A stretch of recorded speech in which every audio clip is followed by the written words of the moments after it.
Aku pikir aku hidup untuk cinta dan rumah tangga yang tenang. Tapi suamiku melempar bajuku ke kantong sampah demi perempuan yang mengaku anak bos.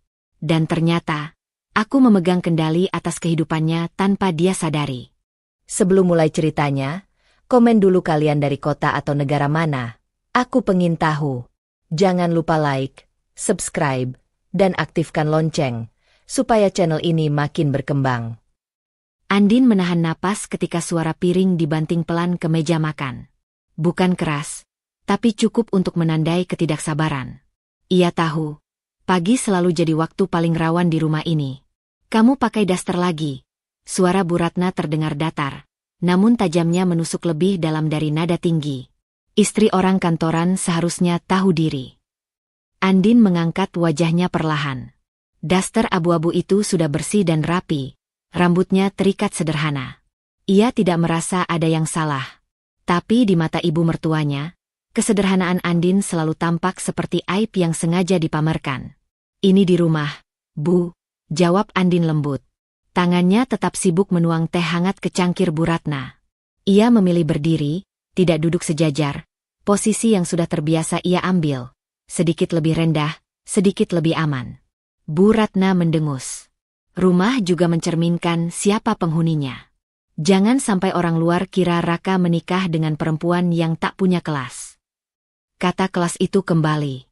Selalu kata yang sama. Selalu diucapkan seolah Andin adalah kesalahan yang terlanjur diterima.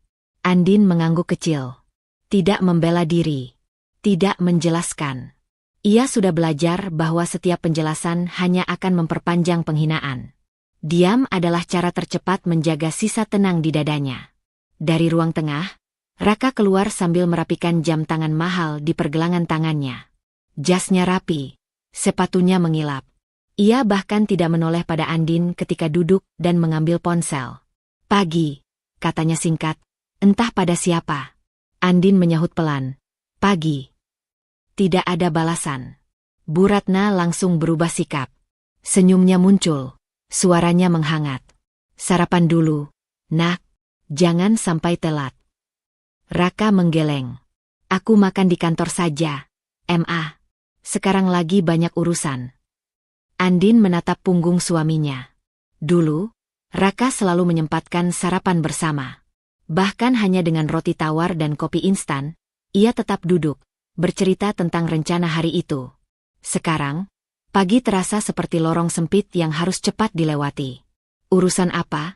Tanya Bu Ratna penasaran. Raka tersenyum tipis, senyum yang belakangan sering muncul.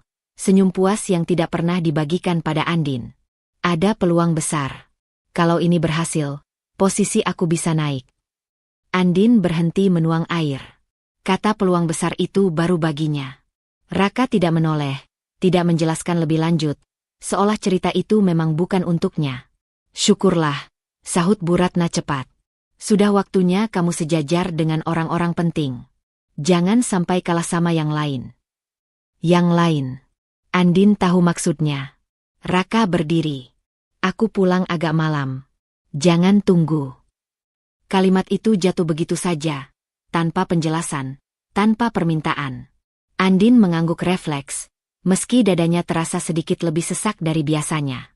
Pintu tertutup. Rumah kembali sunyi, tapi bukan sunyi yang menenangkan. Sunyi yang penuh gema kata-kata tadi. Bu Ratna berdiri, menatap Andin dari ujung kepala sampai kaki. Kamu dengar sendiri. Jangan jadi beban. Kalau kamu tidak bisa mendukung, setidaknya jangan mempermalukan. Andin menunduk. Saya mengerti, Bu. Bu Ratna masuk ke kamarnya, meninggalkan aroma parfum dan kalimat yang menggantung di udara. Andin duduk perlahan di kursi makan. Tangannya bergetar sedikit saat menggenggam cangkir teh yang tak lagi hangat. Ia menatap meja, melihat pantulan wajahnya di permukaan kaca. Wajah yang sengaja ia buat biasa. Terlalu biasa. Ia ingat awal pernikahan mereka. Raka berkata ia tidak ingin istrinya sibuk mengejar status. Aku mau kita setara, katanya waktu itu. Di rumah, kita cuma suami istri, bukan jabatan. Kalimat itu yang membuat Andin yakin. Yang membuatnya memilih menanggalkan banyak hal, menyederhanakan diri, menyembunyikan sisi yang tidak pernah diminta untuk ditampilkan. Ia pikir itu cinta. Ia pikir itu kesepakatan. Siang harinya, Andin menyapu halaman kecil rumah. Aktivitas sederhana, ritme berulang, cukup untuk membuat pikirannya bergerak tanpa tujuan jelas. Tetangga lewat, menyapa singkat. Andin membalas dengan senyum yang sama setiap hari. Namun pikirannya terus kembali ke satu hal, peluang besar. Malam datang lebih cepat dari yang ia harapkan. Jam dinding menunjukkan pukul 10 ketika Raka belum juga pulang. Andin duduk di ruang tengah, lampu tidak terlalu terang. Ia tidak menunggu, katanya pada diri sendiri. Ia hanya belum mengantuk. Pukul 11, pintu terbuka. Raka masuk dengan wajah lelah tapi mata berbinar. Ada aroma asing yang menempel di bajunya, bukan parfum Andin. Kok belum tidur? Tanya Raka. Nada suaranya netral, hampir dingin. Aku khawatir, jawab Andin jujur. Kamu jarang pulang selarut ini. Raka melepas sepatunya. Aku bilang jangan tunggu. Ini demi masa depan kita. Masa depan kita. Kata itu terdengar jauh. Kesempatan besar itu, apa? Andin memberanikan diri bertanya. Raka menoleh sekilas, lalu kembali fokus pada ponselnya. Kamu nggak perlu tahu detailnya. Yang penting aku kerja. Andin terdiam. Ada garis tipis yang baru saja ditarik, memisahkan ruang mereka. Ia merasakan sesuatu bergeser di dadanya. Bukan marah, bukan cemburu, tapi perasaan diabaikan yang pelan-pelan menggerogoti. Malam itu, Andin berbaring memunggungi Raka. Matanya terbuka, menatap gelap. Ia bertanya pada dirinya sendiri, kapan kesetaraan yang dulu dijanjikan berubah menjadi jarak yang tak bisa ia jembatani. Ia tidak mengambil keputusan besar. Belum. Tapi untuk pertama kalinya, Andin menyadari satu hal yang membuat dadanya bergetar pelan. Mungkin, menyembunyikan dirinya sendiri bukan lagi bentuk cinta, melainkan awal dari kehilangan yang lebih besar. Andin bangun dengan perasaan yang belum selesai. Dadanya masih menyimpan sisa kalimat Raka semalam. Kamu nggak perlu tahu detailnya. Kalimat itu menempel seperti noda yang tidak terlihat, tapi terasa. Ia berdiri di depan cermin kamar mandi, menyisir rambutnya perlahan. Wajah yang menatap balik tampak sama seperti kemarin. Namun ada sesuatu yang mengendur di sorot matanya. Ia sadar, jarak yang ia rasakan semalam bukan sekadar lelah. Di dapur, Andin menyiapkan sarapan lebih rapi dari biasanya. Ia memilih kemeja sederhana untuk Raka, menyetrikanya sendiri, berharap perhatian kecil masih berarti. Ketika Raka keluar kamar, ia hanya melirik sekilas. Kemarin kamu tidur cepat, kata Andin, mencoba membuka percakapan tanpa menyentuh hal sensitif. Raka mengangguk singkat sambil mengecek ponsel. Capek. Satu kata. Tidak ada lanjutan. Andin mengangguk juga, menelan keinginan bertanya lebih jauh. Ia mengingat keputusan kecil yang ia buat semalam, memberi ruang, tidak menekan. Ia ingin percaya, ini hanya fase sibuk. Bu Ratna muncul di ambang dapur. Tatapannya langsung jatuh pada Andin, lalu bergeser ke Raka. Kamu terlihat kurusan, katanya pada putranya, lalu menoleh ke Andin. Istri itu tugasnya menjaga suami, bukan sibuk dengan hal sepele. Andin tersenyum tipis. Sarapan sudah siap, Bu. Raka duduk, tapi tetap sibuk dengan ponselnya. Notifikasi masuk bertubi-tubi. Sebuah nama muncul di layar. Cukup jelas untuk dilihat Andin dari seberang meja. Raka tersenyum kecil. Senyum yang tidak ia berikan pada siapapun pagi itu. Siapa? Tanya Bu Ratna. Nada suaranya penasaran dan bersemangat. Raka mengangkat kepala. Maya. Nama itu meluncur begitu saja. Tapi caranya mengucapkan berbeda. Ada nada kagum yang tidak ia sadari. Maya, ulang Bu Ratna. Yang kemarin kamu ceritakan itu. Raka mengangguk. Iya. Dia, anak bos. Pengaruhnya besar di kantor. Andin berhenti mengunyah. Kata anak bos itu bergaung di kepalanya. Ia menatap Raka, menunggu kelanjutan, tapi Raka justru tersenyum makin lebar. Dia pintar, lanjut Raka, tanpa melihat Andin. Cara berpikirnya beda. Nggak semua orang bisa. Bu Ratna tertawa kecil. Jelas senang. Pantas kamu bisa dapat peluang besar. Dekat-dekat sama orang penting memang beda hasilnya. Andin menunduk. Di dadanya, ada rasa aneh yang mengencang. Bukan cemburu yang meledak, tapi intuisi yang berbisik pelan, mendesak, seolah mengingatkan akan sesuatu yang belum terlihat jelas. Apa Maya sering kerja lembur juga? Tanya Andin hati-hati, suaranya tetap datar. Raka meliriknya, alisnya sedikit terangkat. Kamu kok jadi kepo? Urusan kantor itu kompleks. Gak semua bisa kamu pahami. Kalimat itu jatuh dengan nada merendahkan yang baru. Bukan marah, tapi menempatkan Andin di posisi yang lebih rendah. Andin mengangguk pelan, merasakan pergeseran yang tidak bisa ia bantah. Maaf, katanya singkat. Ia memilih mundur. Diam. Siang hari, Andin membersihkan rumah dengan gerakan mekanis.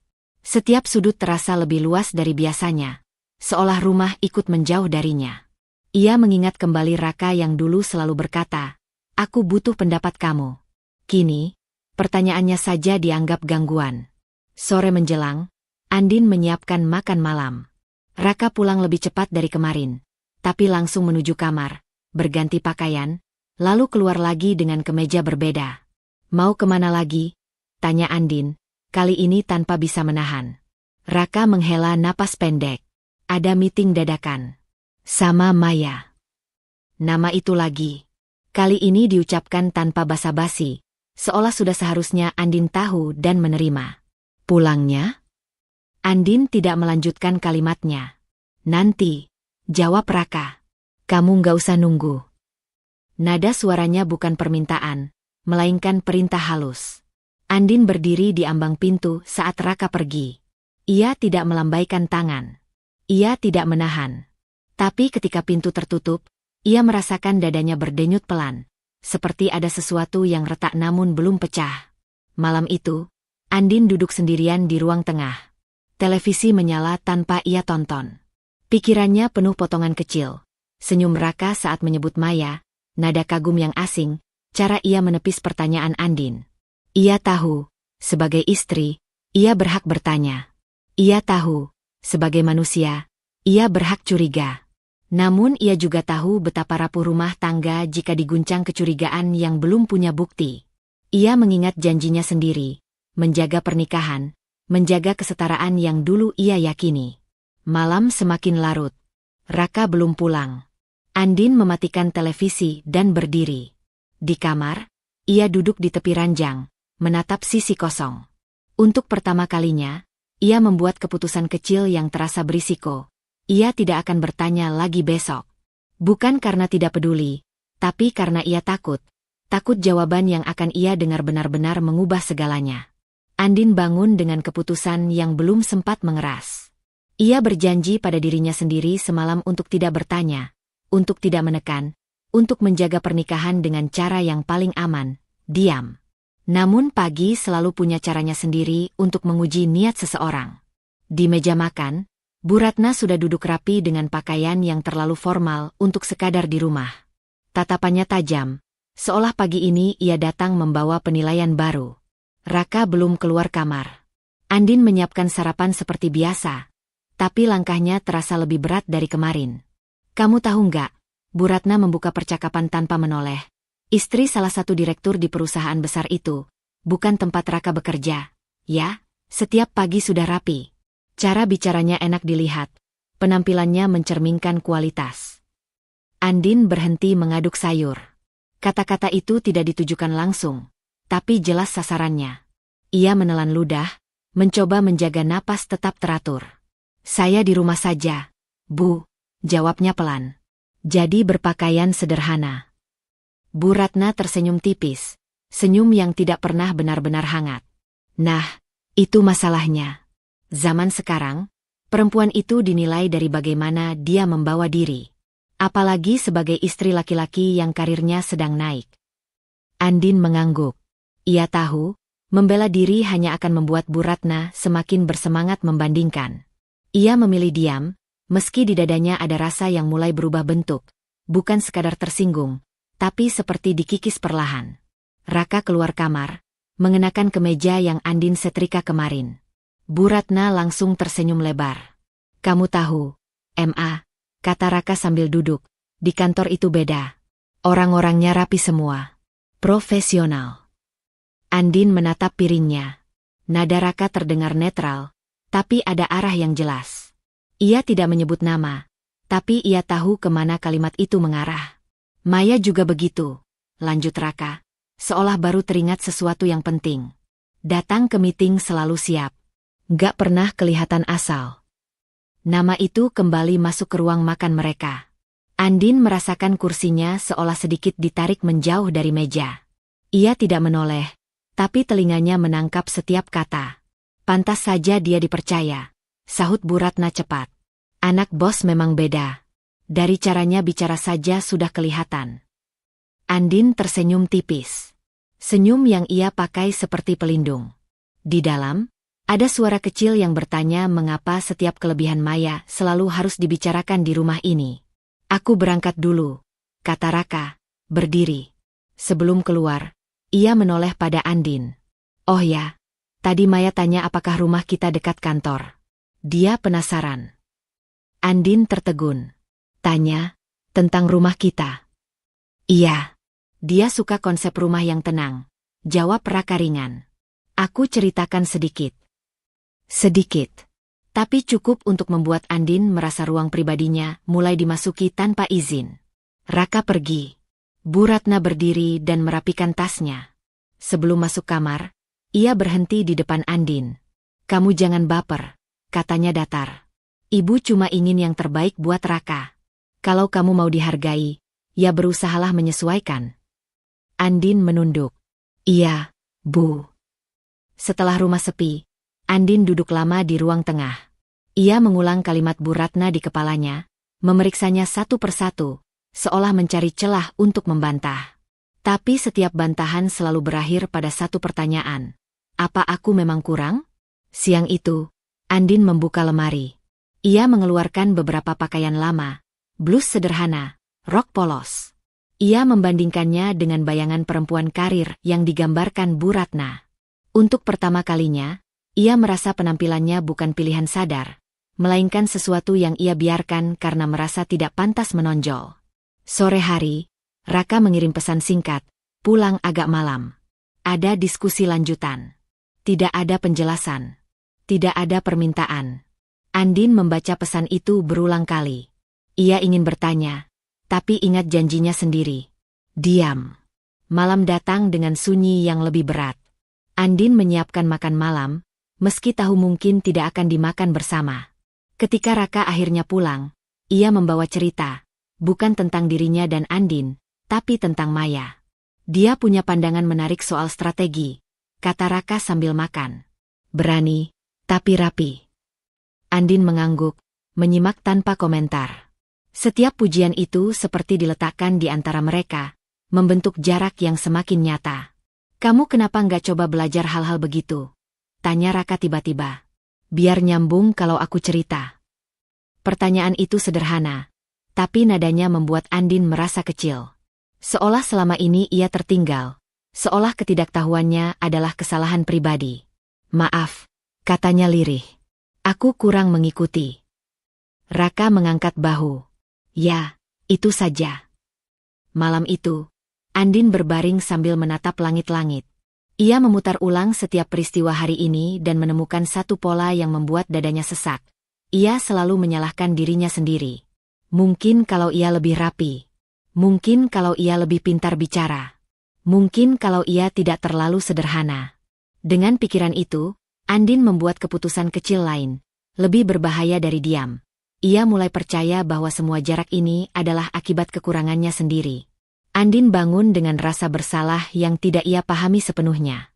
Sejak semalam, pikirannya dipenuhi kalimat Raka. Kenapa kamu nggak coba belajar hal-hal begitu?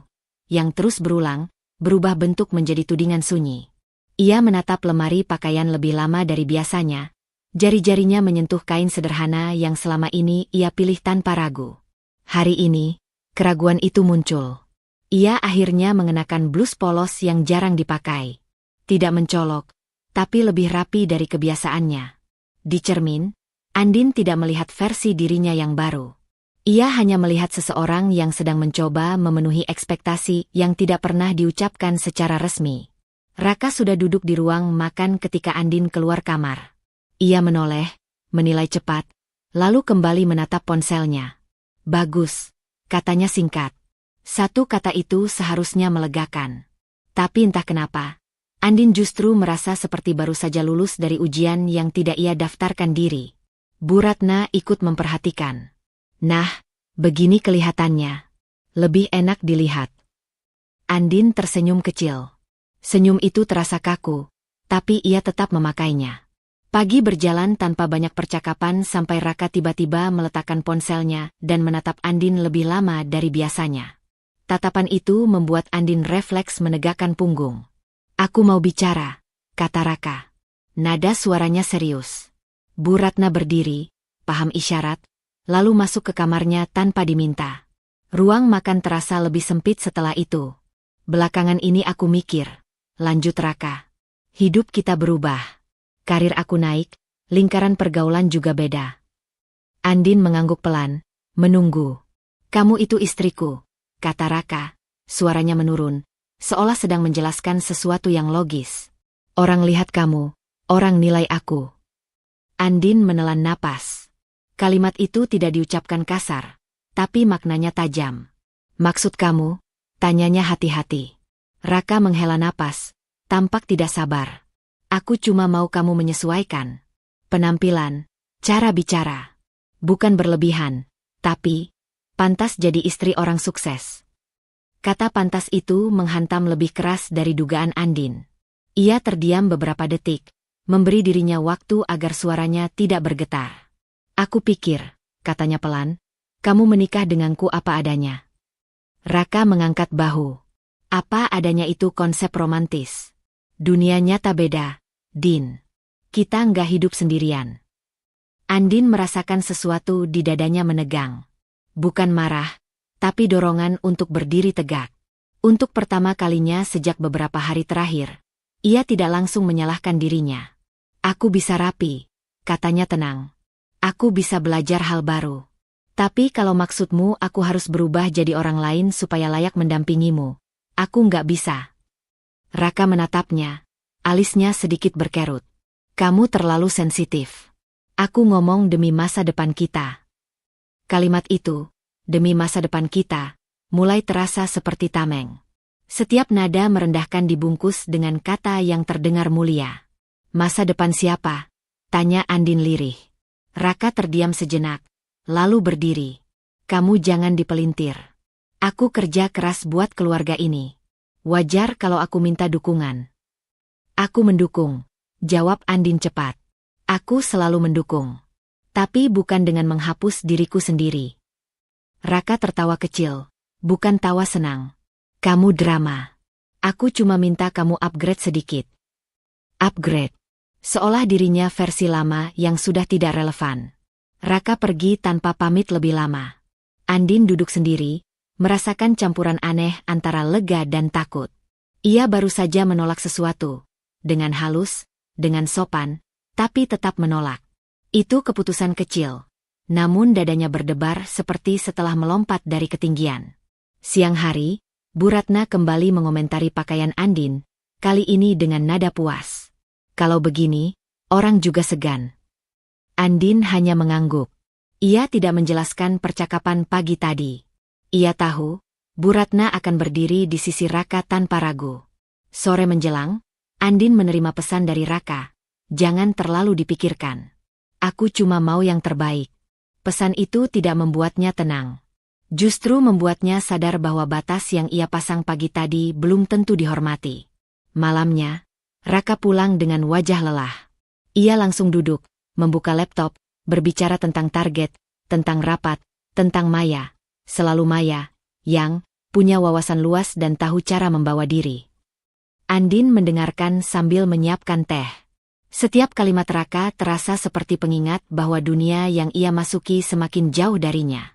Kamu dengerin aku nggak, sih? Tanya Raka tiba-tiba. Iya, jawab Andin. Aku dengar. Tapi kelihatannya kamu nggak setuju. Andin meletakkan cangkir dengan hati-hati. Aku cuma capek. Raka mendecak. Kamu harus mulai biasakan diri. Hidup kita ke depan bakal begini. Kalimat itu seperti vonis. Tidak ada ruang tawar, tidak ada pertanyaan. Malam itu, Andin berbaring memunggungi Raka lagi.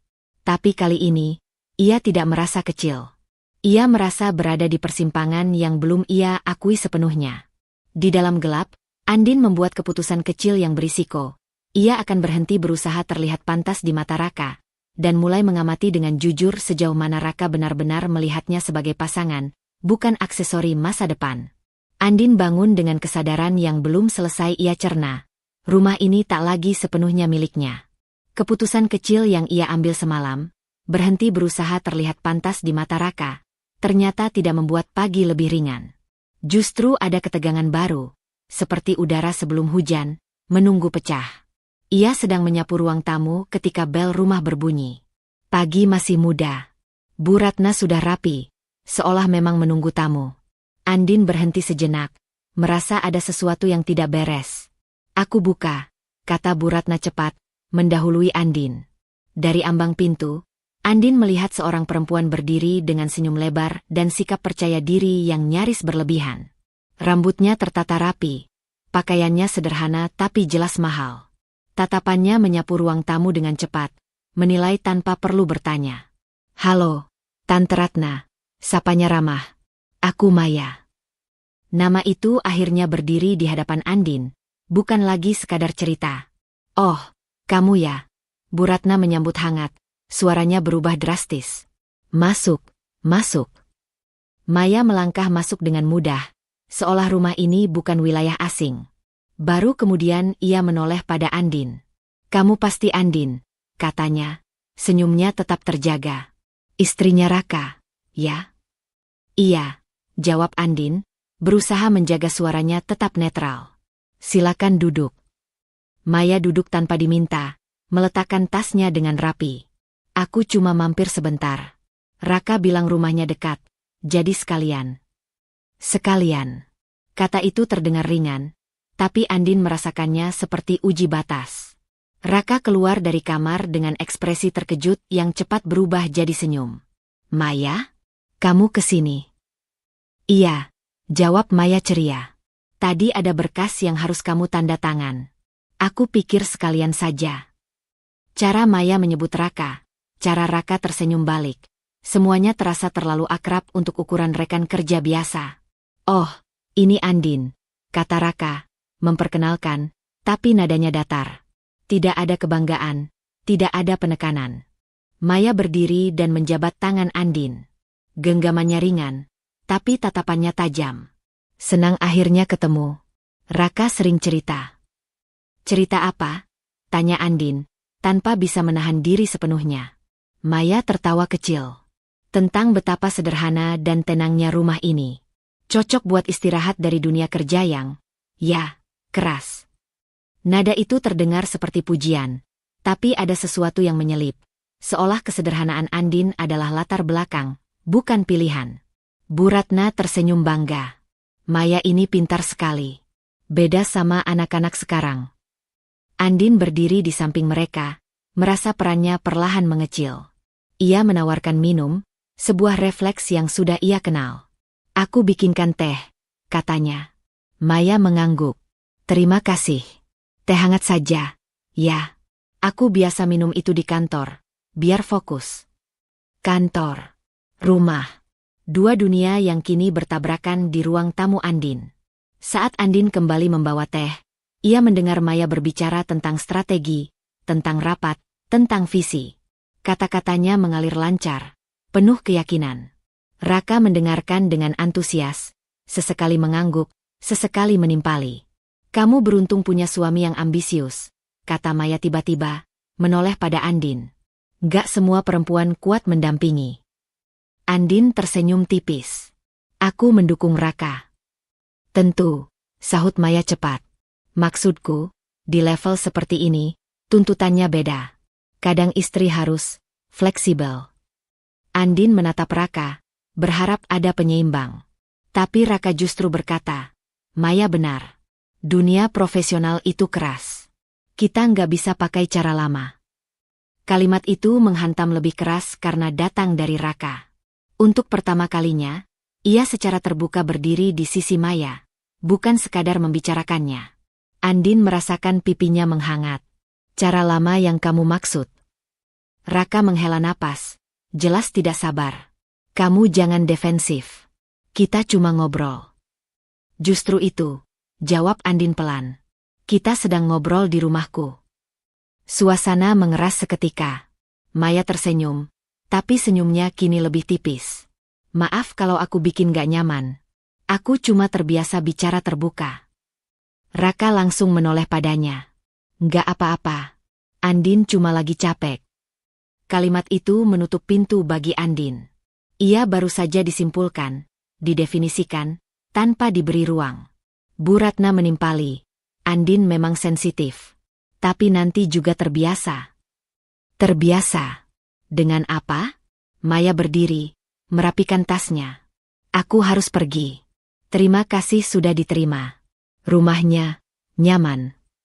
Ia melirik Andin sekali lagi, tatapan yang sulit diartikan, bukan permusuhan terbuka, tapi cukup untuk menyampaikan pesan. Aku bisa masuk kapan saja. Setelah Maya pergi, rumah terasa asing.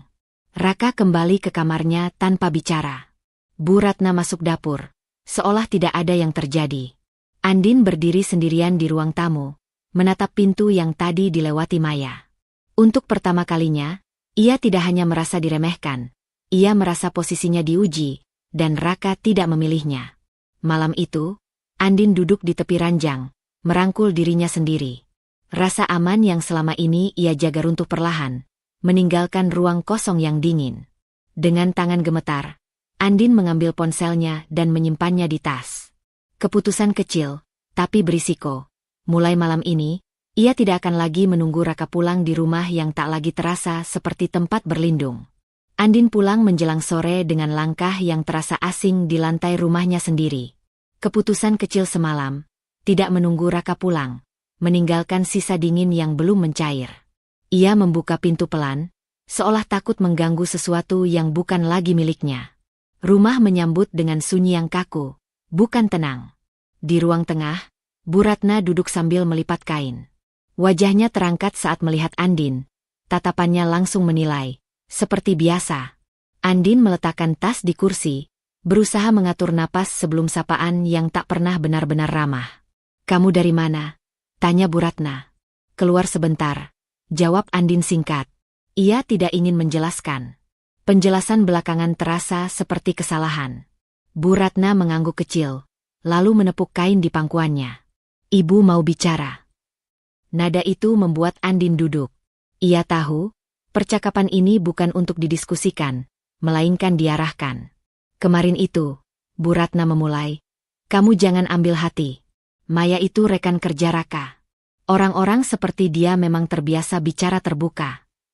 Andin menunduk, menunggu arah kalimat berikutnya. Sebagai istri, lanjut Bu Ratna, kadang kamu harus mengalah. Demi karir suami. Kata mengalah meluncur tanpa ragu, seolah itu kewajiban alami. Andin mengangkat wajahnya perlahan. Mengalah bagaimana, Bu? Bu Ratna menghela napas, seperti sedang menjelaskan hal yang terlalu sederhana.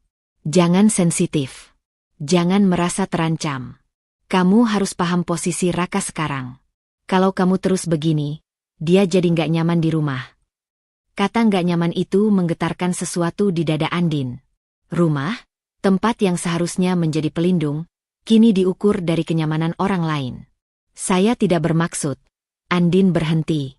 Ia sadar, kalimat apapun setelah itu akan dianggap pembelaan diri yang tidak perlu.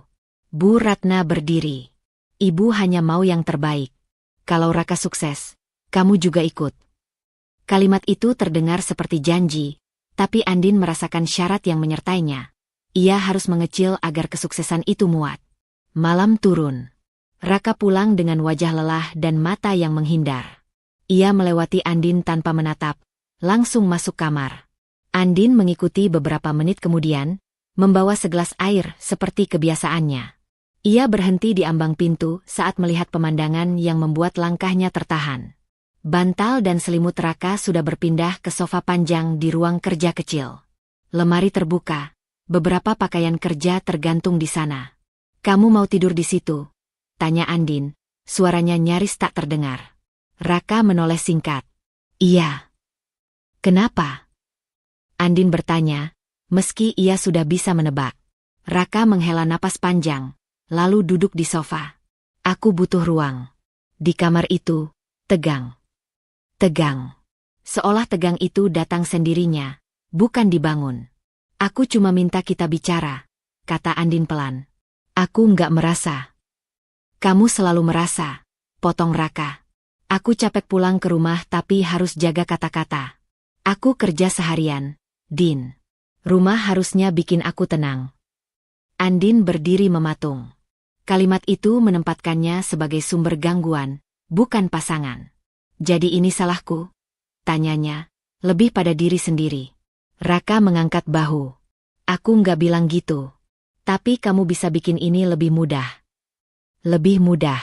"Dengan mengalah. Dengan diam. Dengan tidak ada." Andin mundur selangkah.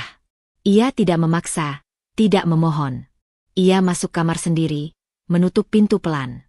Di dalam, keheningan terasa lebih berat daripada suara pertengkaran. Ia duduk di tepi ranjang, menatap sisi kosong yang kini benar-benar kosong. Bukan hanya tubuh Raka yang pergi, tapi rasa kebersamaan yang dulu mengisi ruang ini. Malam itu, Andin terbangun beberapa kali. Setiap kali mendengar suara langkah Raka di luar, dadanya menegang. Pagi datang dengan cepat, membawa kenyataan baru. Jarak kini resmi. Di meja makan, Raka tidak duduk. Ia mengambil kopi lalu pergi tanpa banyak kata. Bu Ratna mengamati Andin dengan sorot mata yang sulit dibaca. "Kamu lihat sendiri," katanya. "Raka butuh fokus. Jangan tambah beban." Andin mengangguk, meski ada perlawanan kecil yang mulai tumbuh di dadanya. Bukan amarah, melainkan kelelahan yang menuntut kejujuran. Siang itu, Andin membersihkan rumah seperti biasa, tapi setiap sudut terasa bukan wilayahnya. Sofa yang kini menjadi tempat tidur Raka, ruang kerja yang dulu jarang dipakai, bahkan dapur yang ia kuasai, semuanya seperti zona yang harus ia lewati dengan hati-hati. Sore hari, ia duduk di teras, menatap halaman. Ia menyadari satu hal yang membuat napasnya tercekat. Ia tidak hanya mengalah, ia sedang tergeser. Malam kembali datang. Raka masih tidur di luar.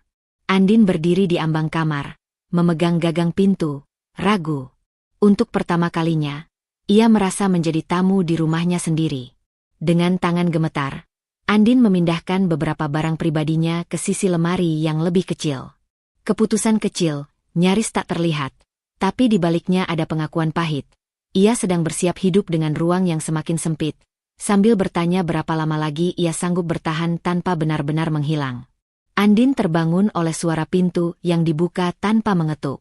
Ia masih duduk di tepi ranjang ketika Raka masuk, wajahnya tegang, langkahnya cepat seolah keputusan sudah diambil sebelum percakapan dimulai. Sisa kesadaran pahit dari semalam, bahwa ruang hidupnya semakin menyempit, belum sempat ia telan, kini datang tekanan baru. "Kita perlu bicara," kata Raka singkat. Nada itu bukan ajakan.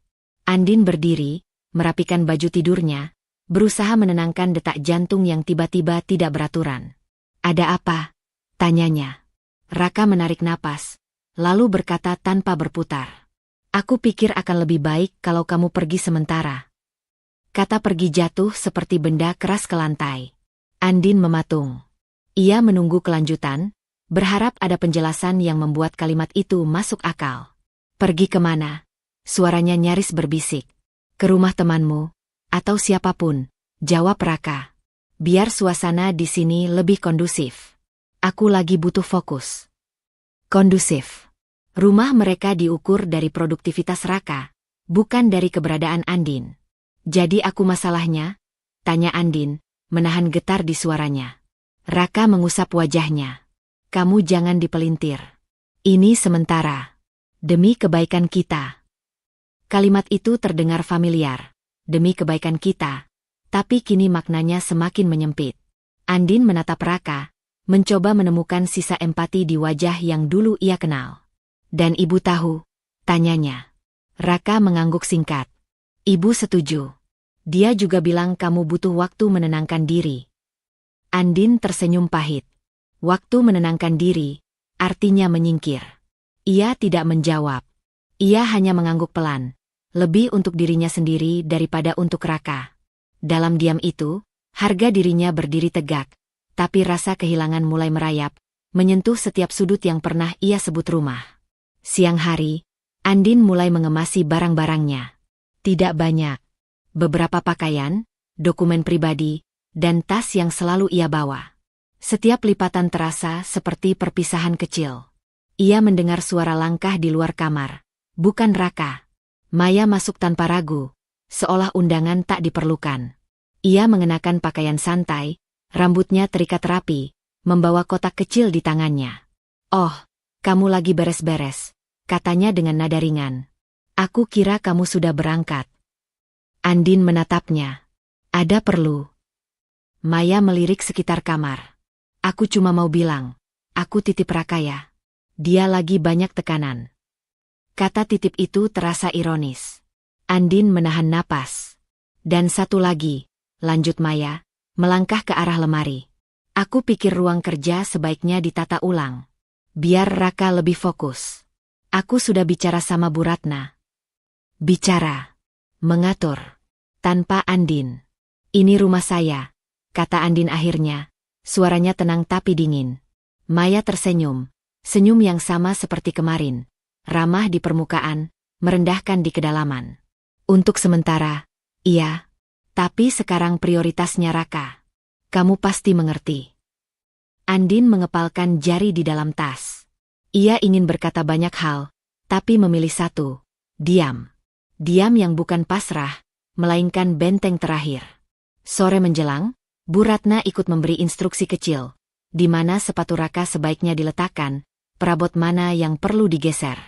Maya mengangguk, mencatat mental, seolah sudah menjadi bagian dari rumah itu. Andin berdiri di sudut, merasa dirinya menghilang perlahan. Ia tidak diusir dengan teriakan, tidak dipaksa dengan kasar. Ia digeser dengan rapi. Ketika akhirnya Andin menarik koper kecilnya ke ruang tamu, Raka keluar. Ia menatap koper itu sebentar, lalu mengalihkan pandangan. "Kamu bisa balik kapan saja," katanya, seolah memberi kelonggaran. "Kalau keadaan sudah lebih baik." "Lebih baik bagi siapa?"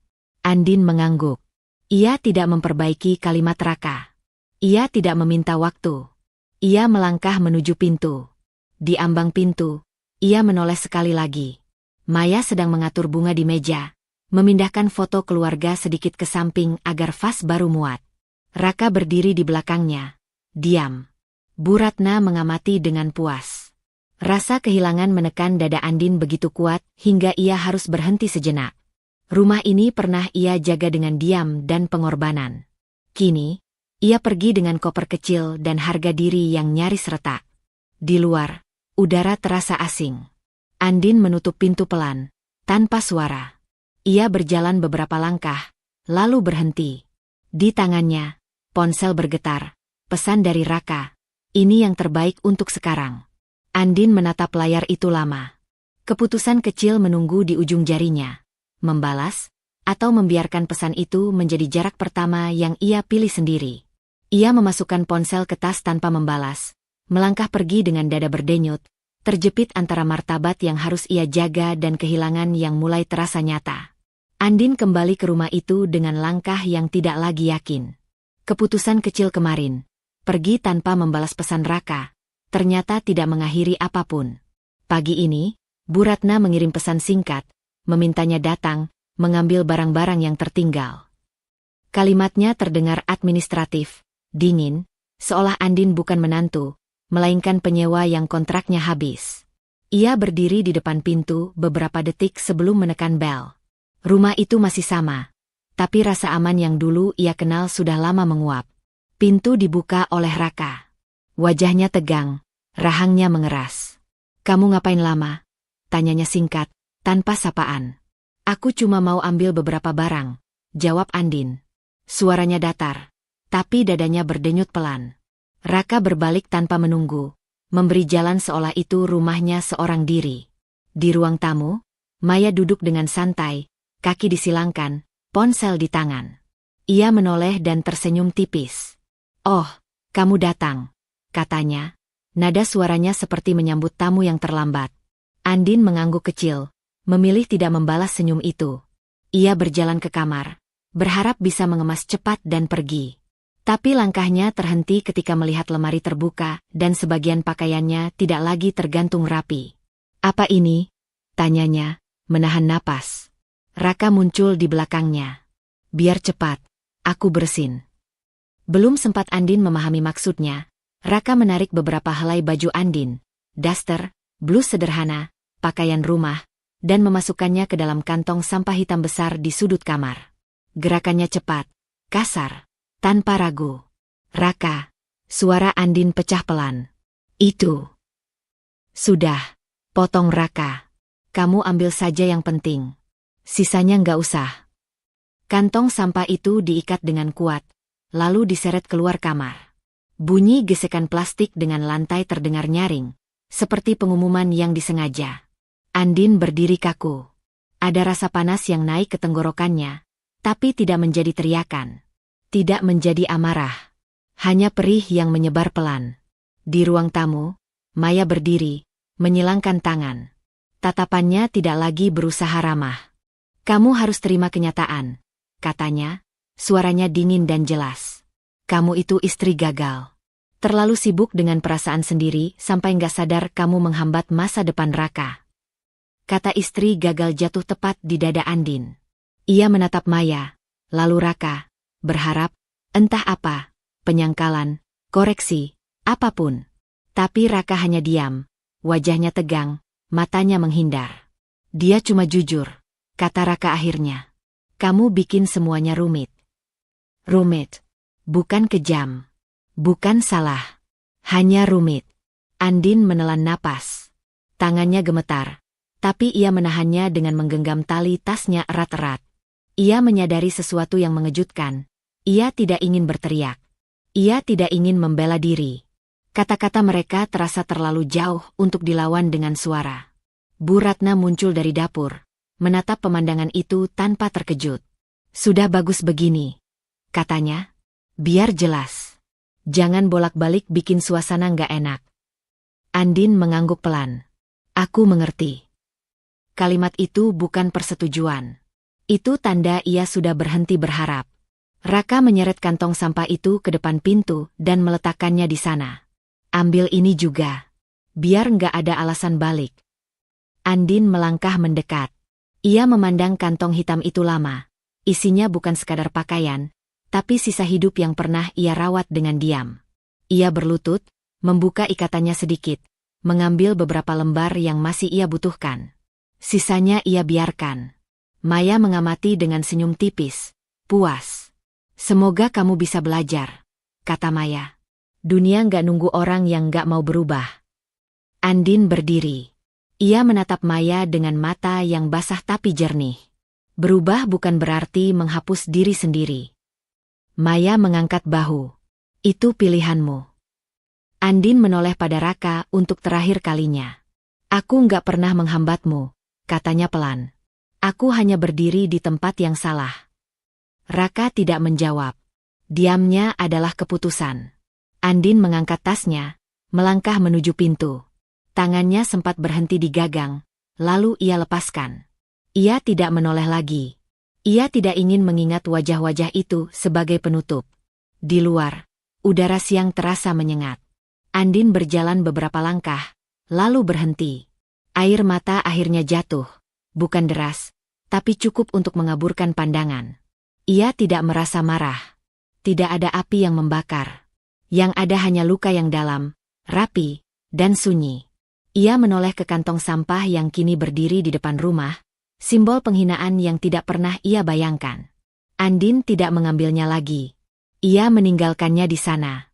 Dengan langkah berat tapi mantap, Andin berjalan pergi, membawa luka, bukan dendam, dan untuk pertama kalinya menyadari bahwa pulang mungkin bukan lagi ke rumah itu, melainkan ke dirinya sendiri. Andin tiba di depan rumah Sari dengan langkah yang nyaris habis. Tas di pundaknya terasa lebih berat dari isinya. seolah membawa sisa-sisa hari yang baru saja meremukkannya. Pintu rumah itu terbuka bahkan sebelum ia sempat mengetuk, seakan Sari sudah berdiri di baliknya sejak lama. "Masuk," kata Sari tanpa bertanya apapun. Nada suaranya tenang, tapi matanya langsung menangkap sesuatu yang retak di wajah Andin. Begitu pintu tertutup, Andin berdiri kaku beberapa detik. Rumah ini sederhana, hangat, dan asing, tapi tidak mengancam. Ia menurunkan tasnya, lalu duduk perlahan di sofa. Tubuhnya mengikuti, tapi pikirannya tertinggal di tempat lain. Sari menuangkan air hangat ke gelas, meletakkannya di meja tanpa memaksa Andin meminumnya. Ia duduk di seberang, tidak mendesak, tidak menginterupsi. Diamnya adalah undangan.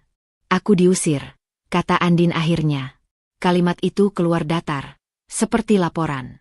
Bajuku dimasukkan ke kantong sampah. Sari tidak terkejut. Ia mengangguk kecil. Rahangnya mengeras, tapi suaranya tetap lembut.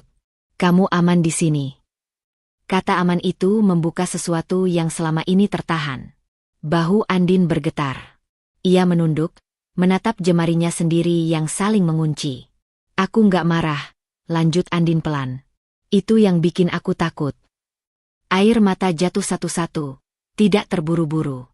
Sari bergeser, duduk lebih dekat, tanpa menyentuh. Memberi ruang agar Andin tidak merasa dikurung oleh simpati. "Aku ngerasa hancur," kata Andin.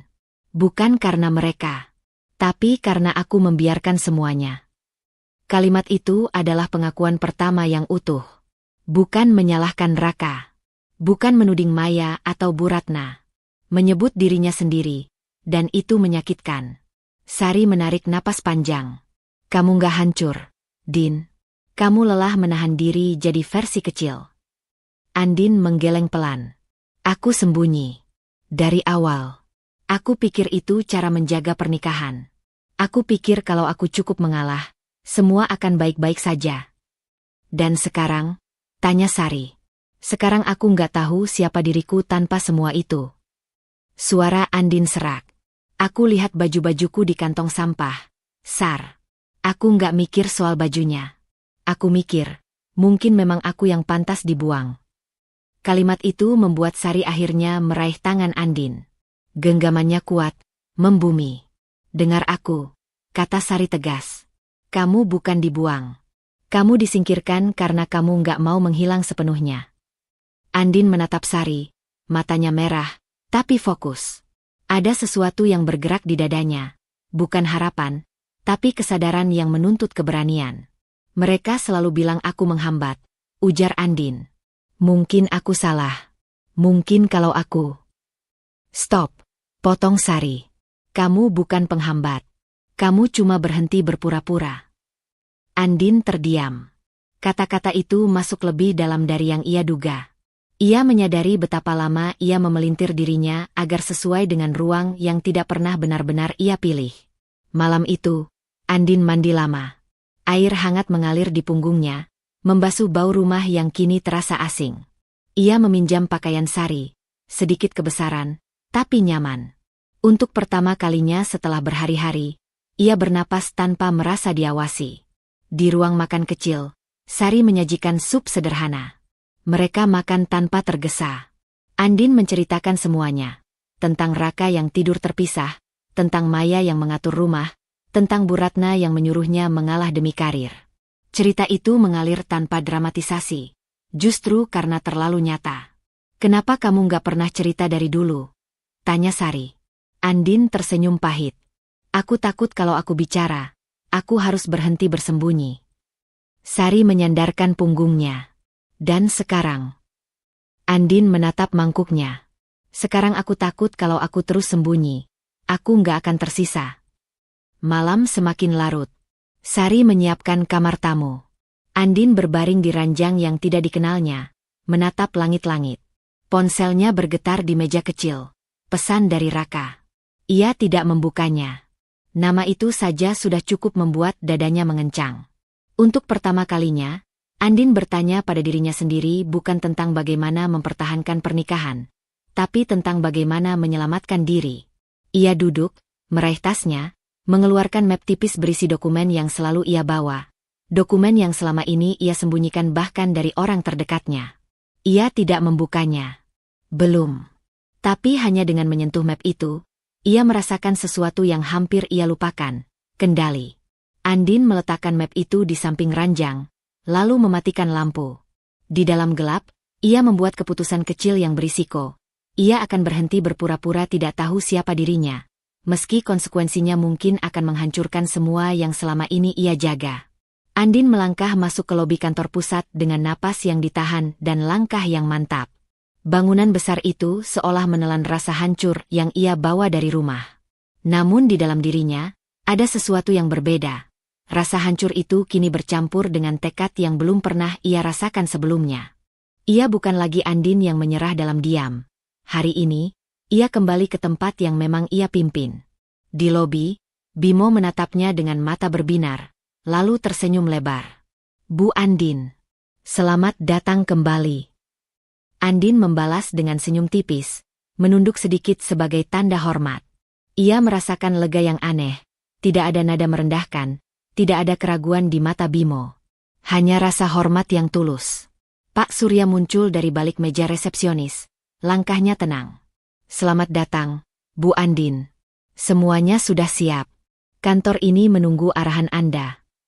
Andin mengangguk, menyadari kehangatan yang hadir dari mereka berdua. Ia berjalan melewati lorong luas, menatap setiap sudut kantor yang dulu ia tangani dengan tangan sendiri, setiap rapat yang ia pimpin, setiap keputusan yang ia buat tanpa disadari orang lain. Sesampainya di ruang kerjanya, Andin duduk di kursi direktur utama dengan napas panjang. Ini adalah posisinya, yang selama ini ia sembunyikan demi pernikahan yang rapuh dan kesetiaan yang tidak dihargai. Kini, ia duduk dengan kendali penuh.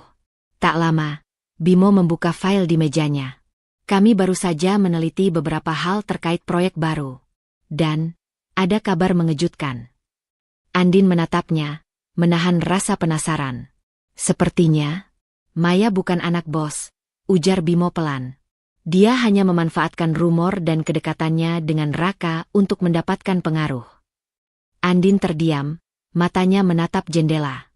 Informasi itu tidak membuatnya tersenyum. Ia merasa lega, tentu, tapi bukan lega yang riuh. Ini adalah informasi yang memberinya kesempatan, bukan alasan untuk merayakan. Jadi selama ini dia pura-pura. Andin menelan napas. Kata-katanya tersendat. Dan Raka percaya begitu saja. Pak Surya duduk di sampingnya, menepuk meja perlahan. "Sayangnya, iya. Tapi sekarang semua jelas. Kami bisa menata ulang struktur manajemen." Andin mengangguk, wajahnya tetap tenang. "Baik," katanya pelan. Suaranya tidak terdengar seperti kemenangan. Ia memilih diam, bukan untuk mengabaikan kebenaran, tapi untuk menyusun strategi. Di pikirannya, Andin memutar kembali kejadian-kejadian terakhir.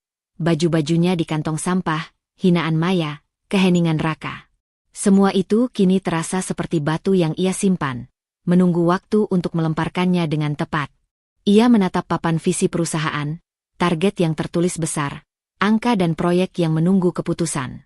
Tekad itu berbaur dengan luka lama. Andin sadar bahwa ini bukan tentang balas dendam.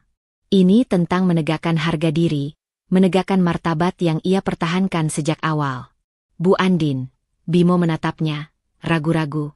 "Apakah kita harus memanggil Raka dan membahas semuanya sekarang?" Andin menunduk sedikit, menarik napas panjang. "Tidak," katanya tegas tapi tenang. "Biarkan semuanya berjalan seperti biasa. Waktu kita akan tiba." Pilihan diam itu adalah keputusan pertama yang ia buat sejak hari ia pergi dari rumah.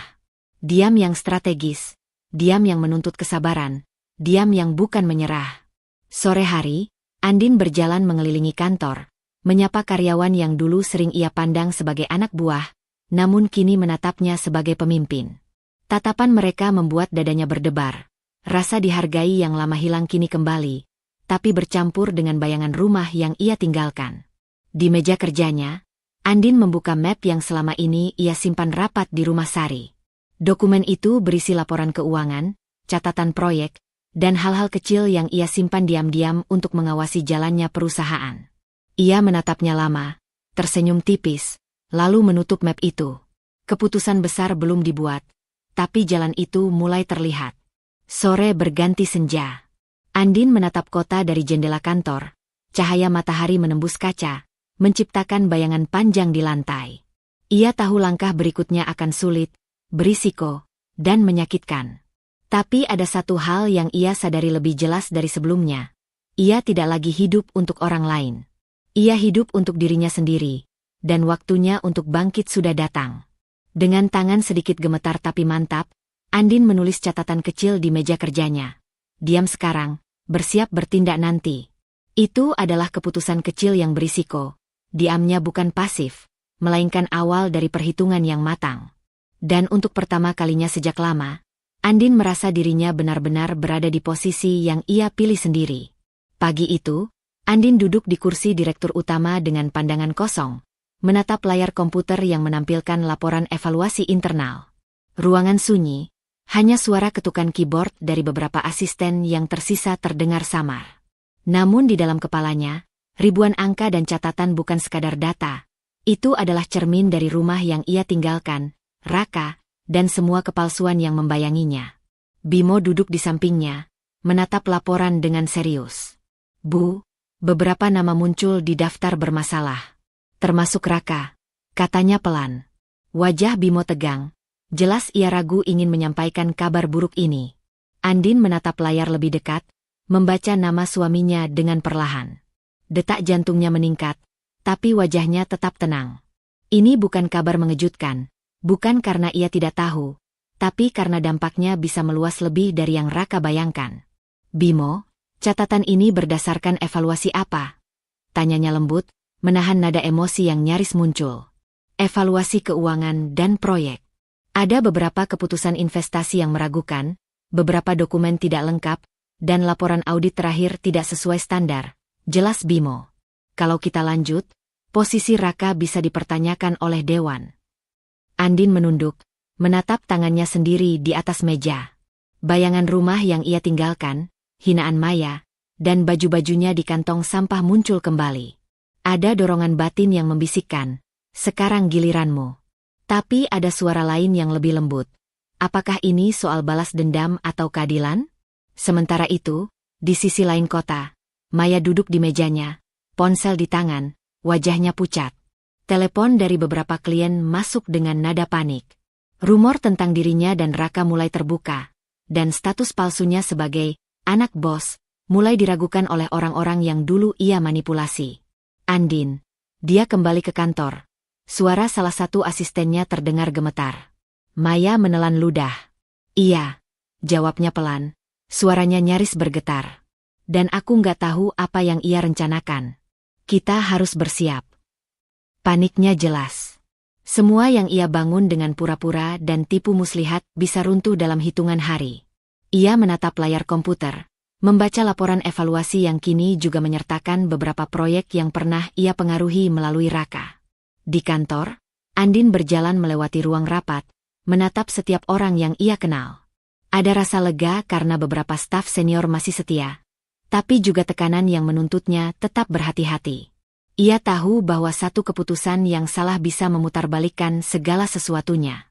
Bimo menepuk bahunya. Bu Andin, kamu pasti ingin membicarakan Raka sekarang. Andin menunduk, memikirkan kata-kata Sari. Diam sekarang, bersiap bertindak nanti. Ia mengangguk pelan. Belum. Aku ingin melihat semua data dulu. Jangan ada keputusan terburu-buru. Setiap dokumen yang dibuka Andin terasa berat. Ada catatan pengeluaran pribadi Raka yang tidak jelas, kontrak yang ditandatangani tanpa persetujuan dewan, dan beberapa proyek yang gagal karena pengelolaan sembarangan. Ia menyadari betapa banyak kerugian yang ditimbulkan, bukan hanya untuk perusahaan, tapi juga reputasi yang ia jaga selama ini. Namun, di tengah semua fakta itu, ada dorongan lain yang lebih gelap. Rasa sakit pribadi yang tertahan sejak ia diusir dari rumah, penghinaan Maya, dan kebohongan yang Raka percaya. Sebuah bisikan membisikkan, hancurkan mereka. Tapi Andin menutup mata sejenak. Ia tahu itu bukan dirinya. Ia harus memilih, menuntut balas atau menegakkan keadilan yang benar-benar bersih. Malam menjelang, Andin duduk sendirian di ruang kerja, menatap papan visi dan laporan. Tangannya bergerak lambat, menandai beberapa hal penting. Ia tidak membuat keputusan langsung, tapi pikirannya bergerak cepat, menghitung risiko, merencanakan langkah-langkah yang harus diambil.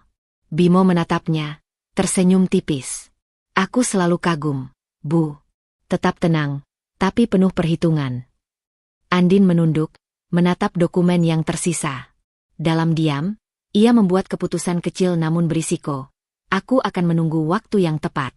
Tapi setiap langkah yang kulakukan harus untuk keadilan, bukan dendam. Di luar jendela, lampu kota mulai menyala. Bayangan panjang gedung tinggi mencerminkan kompleksitas yang baru saja ia masuki.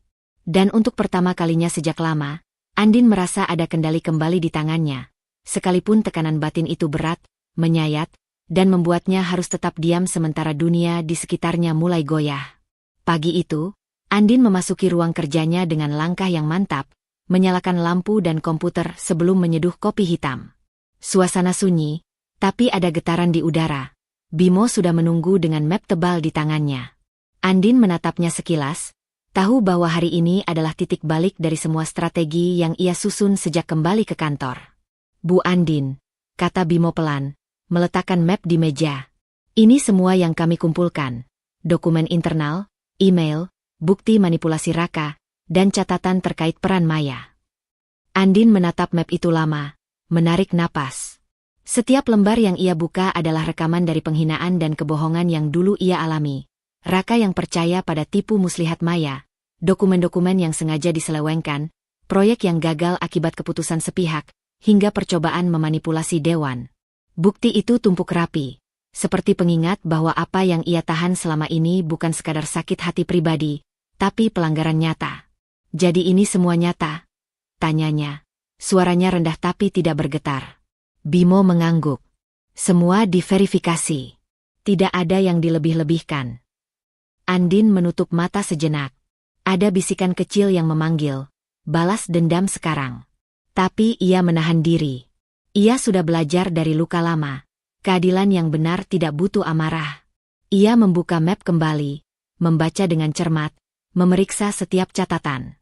Tangannya bergerak cepat, menandai beberapa halaman, menuliskan keputusan profesional di kertas resmi.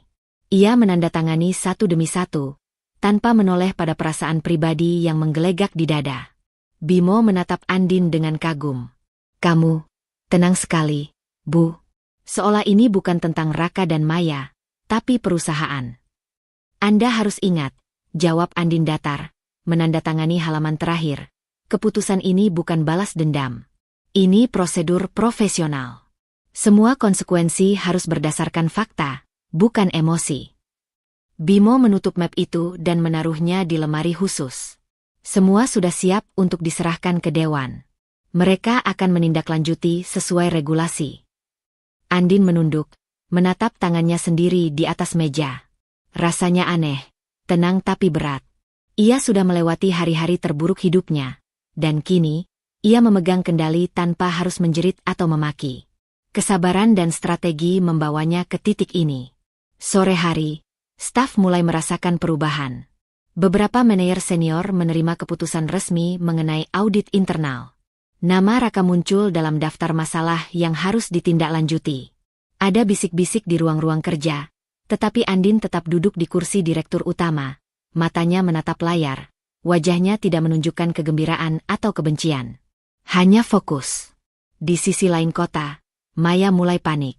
Teleponnya terus berdering. Pesan masuk bertubi-tubi dari klien dan kolega.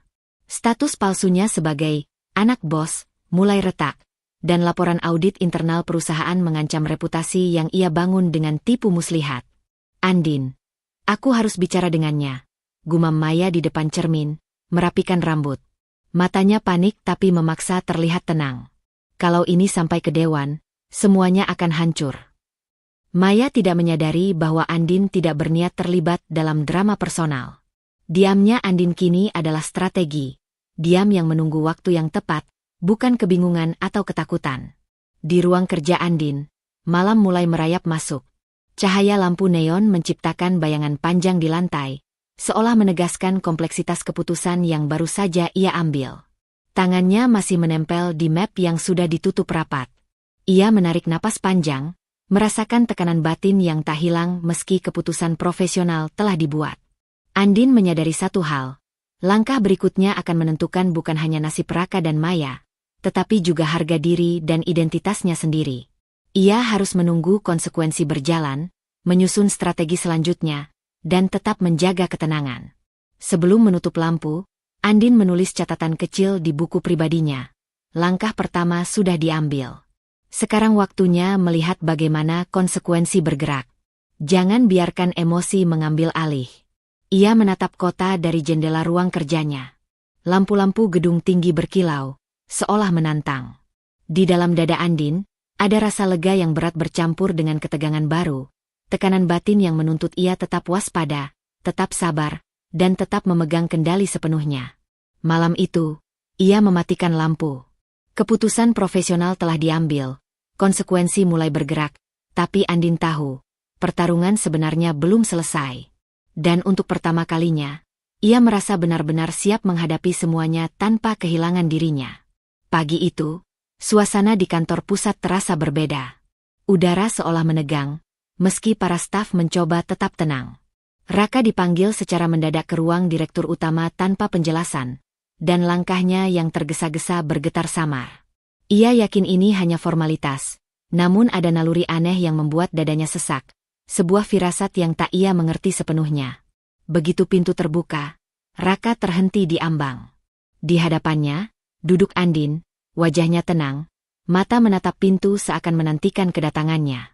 Jantung Raka berdegup kencang, campuran marah, bingung, dan tidak percaya. Ia nyaris tidak mengenali wanita yang selama ini ia pandang sebelah mata. Andin, suara Raka nyaris tak terdengar, nada bingung dan tercengang. Kenapa kamu di sini? Andin menatapnya dingin, tetap duduk. Suaranya tenang tapi menusuk. Karena ini memang tempatku, Raka. Selama ini aku hanya diam, tapi sekarang aku memimpin. Raka mengerjapkan mata berkali-kali, tubuhnya kaku.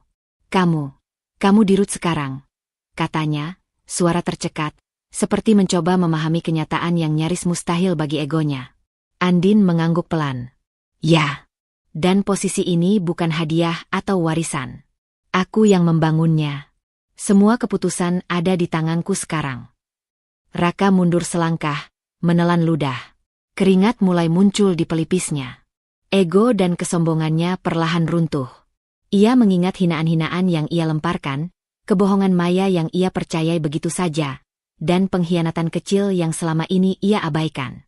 Semua itu kini seperti cermin yang menamparnya secara langsung, dan Andin duduk di puncak kendali, dengan ketenangan yang menusuk. Di layar besar di belakang Andin, laporan evaluasi internal ditampilkan.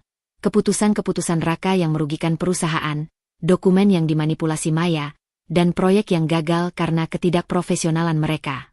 Mata Raka terpaku, tak bisa menahan rasa malu. Ia baru menyadari bahwa selama ini ia ditipu oleh Maya, dan oleh egonya sendiri. Maya tiba-tiba muncul, panik, wajah pucat. Ia masuk terburu-buru ke ruang rapat setelah mengetahui dokumen dan bukti-bukti manipulasinya diperiksa. Andin, apa-apaan ini? Teriaknya, tangan gemetar, suaranya bergetar. Kamu nggak bisa begitu. Andin menatapnya tanpa ekspresi. Matanya dingin, suara mantap. Semua data sudah diverifikasi. Statusmu palsu, manipulasi terhadap Raka terbongkar, dan semua konsekuensi akan berjalan sesuai regulasi perusahaan. Maya tersentak, wajahnya memucat. Ia mencoba mencari celah, menggertak Raka, tapi paniknya jelas. Aku hanya mencoba membantu Raka. Aku nggak berniat merugikan perusahaan. Terlambat, potong Andin tanpa emosi. Kamu menipu perusahaan dan orang-orang di sekitarmu. Itu fakta, bukan opini. Raka menunduk, menatap meja. Ego dan kesombongannya hancur. Ia tak bisa mengangkat kepala. Tidak ada kata pembelaan, tidak ada argumen, hanya rasa malu dan kebingungan. Ia baru menyadari selama ini ia menempatkan diri di posisi aman dengan pura-pura cerdas. Sementara Andin diam-diam menyusun strategi dan akhirnya mengambil alih kendali. Para staf yang menonton dari layar internal di seluruh lantai mulai bereaksi. Ada bisik-bisik, beberapa menatap Maya dengan ragu-ragu, beberapa tersenyum lega karena kebenaran akhirnya terbuka. Suasana tegang, namun Andin tetap tegak, wajahnya tidak menunjukkan kemarahan, hanya ketenangan profesional yang memaksa semua orang menghormati posisinya. Andin berdiri perlahan, menatap keduanya dengan mata tajam tapi tenang. Ia bisa merasakan kepuasan yang aneh, bukan karena dendam, tapi karena kebenaran akhirnya diungkapkan. Ia mengatur nada suara profesional. Raka, kamu akan menghadapi evaluasi lengkap, termasuk audit proyek dan pertanggungjawaban ke Dewan. Maya, semua tindakanmu akan ditindaklanjuti sesuai regulasi. Ini keputusan profesional, bukan balas dendam pribadi. Maya terdiam, tubuhnya lemas. Sementara Raka menatap Andin dengan campuran rasa takut dan bingung. Ia tidak menyangka, wanita yang selama ini ia anggap lemah dan tunduk ternyata mampu menaklukkan dunia yang ia kira hanya miliknya. Andin menatap keluar jendela, menarik napas panjang. Tekanan batin masih ada, rasa sakit, penghinaan, ketidakadilan, tapi ia tahu langkah selanjutnya harus lebih matang, lebih strategis. Diam dan menunggu waktu yang tepat adalah kunci. Sore itu, Andin menutup pintu ruang direktur utama, duduk di kursi dengan tangan di atas meja. Di dalam dadanya ada campuran kepuasan yang tenang dan ketegangan baru. Bagaimana memastikan langkah berikutnya menegakkan keadilan tanpa kehilangan diri sendiri. Sebelum menutup lampu, ia menulis catatan singkat di buku pribadinya. Sekarang waktunya memastikan semuanya berjalan adil. Diam dan tunggu, lalu bertindak dengan tepat. Raka yang masih bingung dan mulai merasakan kehancuran ego, Maya yang panik dan ketakutan, dan Andin yang memegang kendali penuh. Tekanan batin baru bagi Andin membayang. Antara menegakkan keadilan dan membiarkan rasa sakit pribadi meredam keputusan profesionalnya. Keesokan harinya, kantor pusat terasa lebih tegang dari biasanya. Semua staf sudah mengetahui hasil evaluasi dan audit internal. Kabar Raka dan Maya terbongkar telah menyebar cepat. Bisik-bisik terdengar di setiap sudut. Tatapan penasaran menempel pada ruang direktur utama. Andin duduk di kursinya, tenang, matanya menatap layar laporan terakhir. Ia menunggu semua konsekuensi resmi berjalan, tanpa harus menaikkan suaranya atau menunjukkan emosi yang berlebihan. Pintu terbuka dan Raka masuk, wajahnya pucat, langkahnya lamban. Ia telah menerima panggilan dari Dewan Direksi, posisinya di perusahaan dicabut. Ego yang dulu membara kini terkoyak perlahan. Digantikan rasa malu dan penyesalan yang pahit. Andin, suaranya bergetar, nada rendah, hampir tak terdengar. Aku minta maaf, atas semua yang terjadi. Andin menatapnya tanpa berkedip. Tidak ada nada marah, tidak ada amarah yang meledak, hanya ketenangan yang menusuk. Ia memandang Raka sejenak, kemudian menunduk kembali pada dokumen di mejanya, seolah tidak memberi ruang bagi pembelaan diri atau manipulasi kata-kata. Raka, kata Andin dengan suara datar, dingin namun tegas. Maafmu terlambat. Semua keputusan tentang pekerjaanmu sudah final. Evaluasi dan audit menunjukkan kesalahanmu jelas, dan Dewan telah mengambil keputusan. Raka menunduk, menahan rasa malu. Ia tidak bisa membela diri. Setiap argumennya runtuh di hadapan bukti-bukti yang disusun Andin rapi dan tanpa celah. Ia merasa seluruh dunia yang dulu ia kuasai kini runtuh. Perlahan, di depan mata. Di sisi lain, Maya duduk di ruang resepsi, menatap ponsel yang terus berdering. Pesan dari klien, rekan, dan teman-teman yang dulu ia andalkan kini tak terjawab. Semua relasi dan koneksi yang ia bangun atas kepalsuan hancur. Panik mulai menyelimuti wajahnya. Tangan gemetar saat ia mencoba mencari-cari alasan. Namun dunia nyata menatapnya dengan tajam. Tidak ada yang lagi percaya atau peduli. Tidak ada ruang untuk tipu muslihatmu lagi. Andin melanjutkan, tetap menatap layar di hadapannya. Kamu akan menghadapi semua konsekuensi sesuai regulasi perusahaan. Ini keputusan profesional, bukan balas dendam pribadi. Raka menatapnya, hatinya seperti dihancurkan perlahan. Ia mencoba mengangkat kepala, namun tatapan Andin yang tenang, dingin, dan penuh kendali membuatnya menunduk lagi. Tidak ada amarah, tidak ada teriakan. Hanya ketegasan yang tak bisa dihindari. Sementara itu, Bu Ratna muncul di depan kantor. Wajahnya lesu, mata berkaca-kaca. Ia telah mengetahui bagaimana kesalahannya dalam menilai Andin, mendukung Raka, dan memandang rendah sang menantu selama ini. Tetapi segalanya sudah terlambat. Andin, aku salah, suaranya gemetar, penuh penyesalan. Aku terlalu menekanmu, terlalu membela Raka. Aku menilai semuanya salah.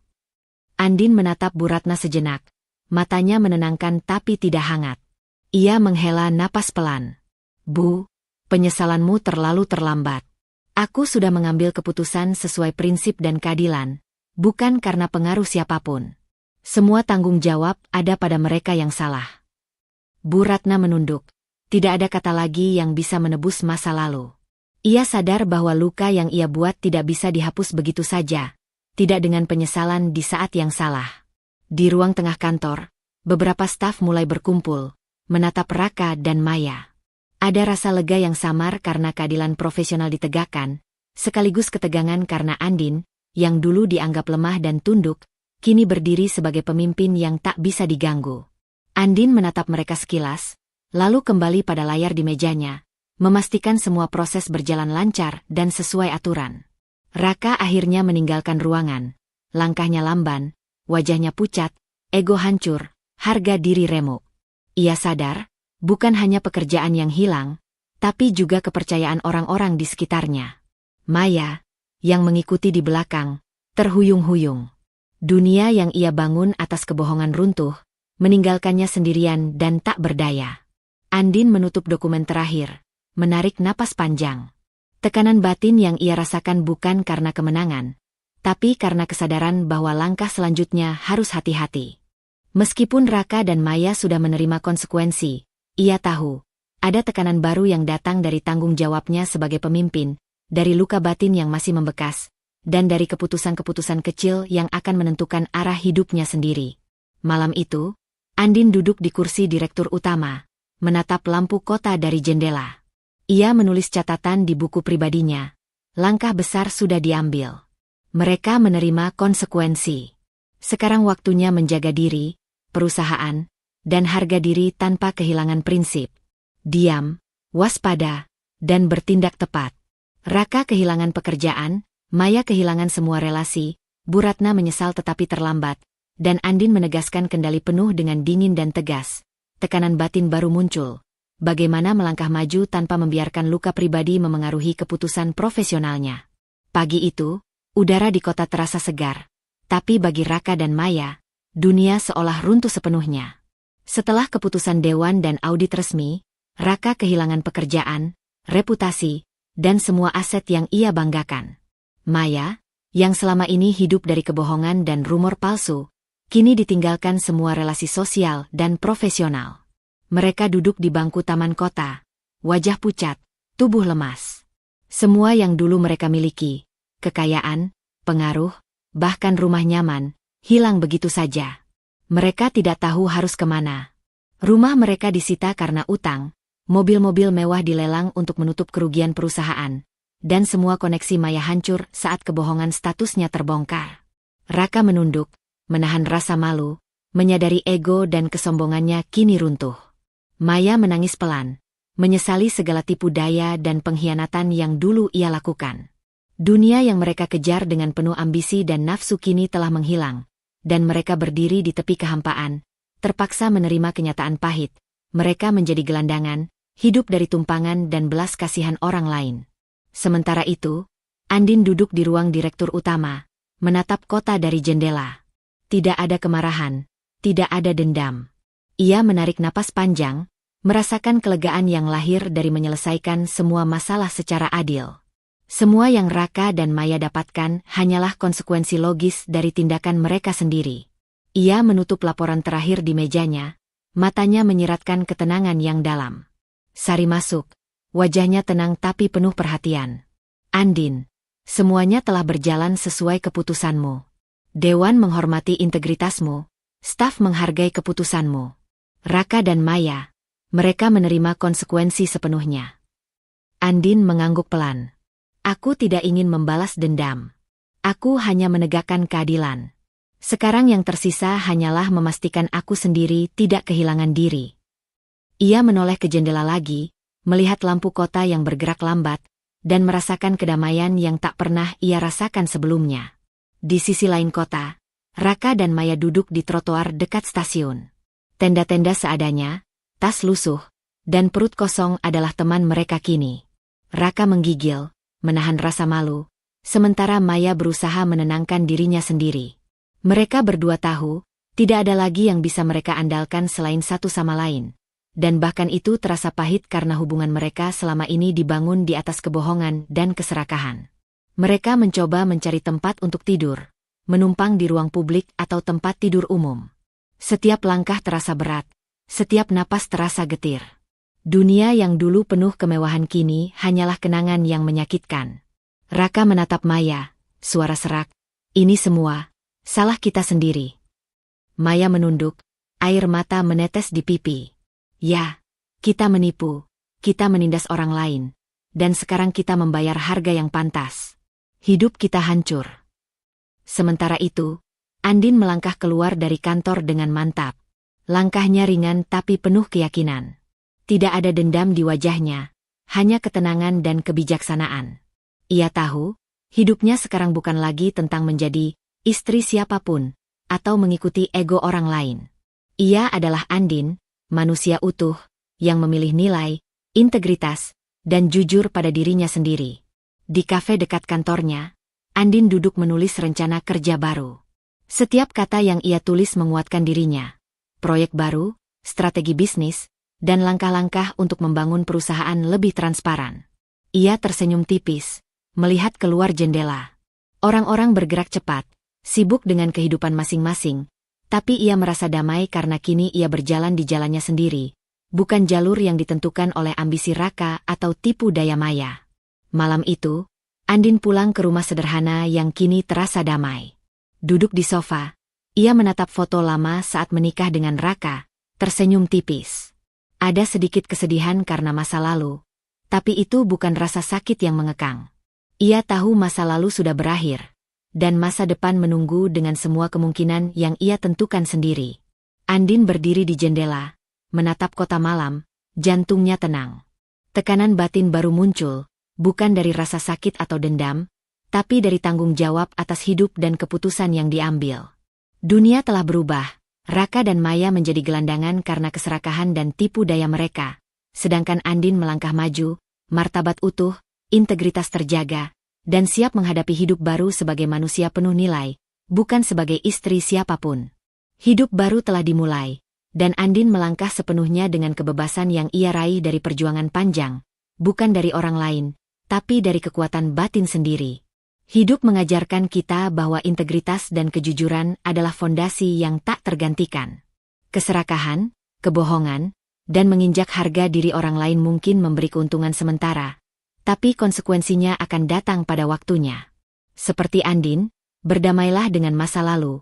Jangan biarkan luka dan hinaan menghancurkan diri Anda. Pilihlah jalan yang jujur, penuh nilai, dan teguh pada prinsip, karena martabat yang utuh jauh lebih berharga daripada kekayaan atau status. Terima kasih telah mengikuti perjalanan Andin, dari luka, pengkhianatan, hingga menemukan kekuatan diri. Semoga kisah ini mengingatkan kita semua. Meski hidup memberi tantangan dan pengkhianatan, selalu ada jalan untuk bangkit, tetap bermartabat, dan menemukan hidup yang kita pilih sendiri. Sampai jumpa di cerita berikutnya. Tetap kuat, bijak, dan selalu jujur pada hati Anda.